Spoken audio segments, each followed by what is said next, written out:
Chapter 18. The next morning Mr. Sir marched the boys to another section of the lake, and each boy dug his own hole, 5 feet deep and 5 feet wide. Stanley was glad to be away from the big hole. At least now he knew just how much he had to dig for the day, and it was a relief not to have other shovels swinging past his face or the warden hanging around.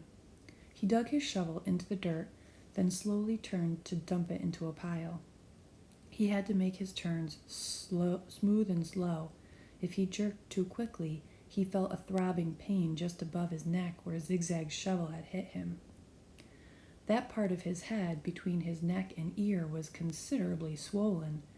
There were no mirrors in the camp, but he imagined he looked like he had a hard-boiled egg sticking out of him. The remainder of his body hardly hurt at all. His muscles had strengthened, and his hands were tough and calloused. He was still the slowest digger, but not all that much slower than Magnet. Less than 30 minutes after Magnet returned to camp, Stanley spat into his hole. After his shower, he put his dirty clothes in his crate and got out his box of stationery. He stayed in the tent to write the letter, so Squid and the other boys wouldn't make fun of him for writing to his mother. Dear Mom and Dad, camp is hard, but challenging. We've been running obstacle courses and have to swim long distances on the lake. Tomorrow we learn... He stopped writing as Zero walked into the tent, then returned to his letter. He didn't care what Zero thought. Zero was nobody. To rock climb. I know that sounds scary, but don't worry. Zero was standing beside him now, watching him write. Stanley turned and felt his neck throb. I don't like it when you read over my shoulder, okay? Zero said nothing. I'll be careful.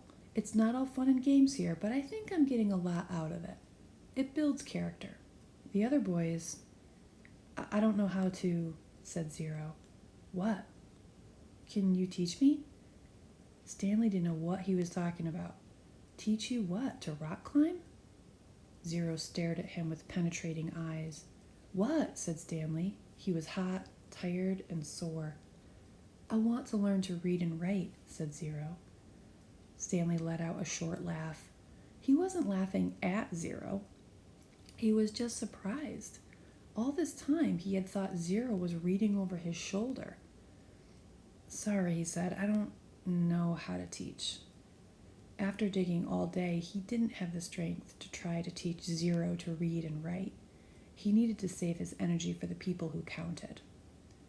You don't have to teach me to write, said Zero, just to read. I don't have anybody to write to. Sorry, Stanley said again. His muscles and hands weren't the only parts of his body that had toughened over the past several weeks. His heart had hardened as well. He finished his letter. He barely had enough moisture in his mouth to seal and stamp the envelope. It seemed that no matter how much water he drank, he was always thirsty.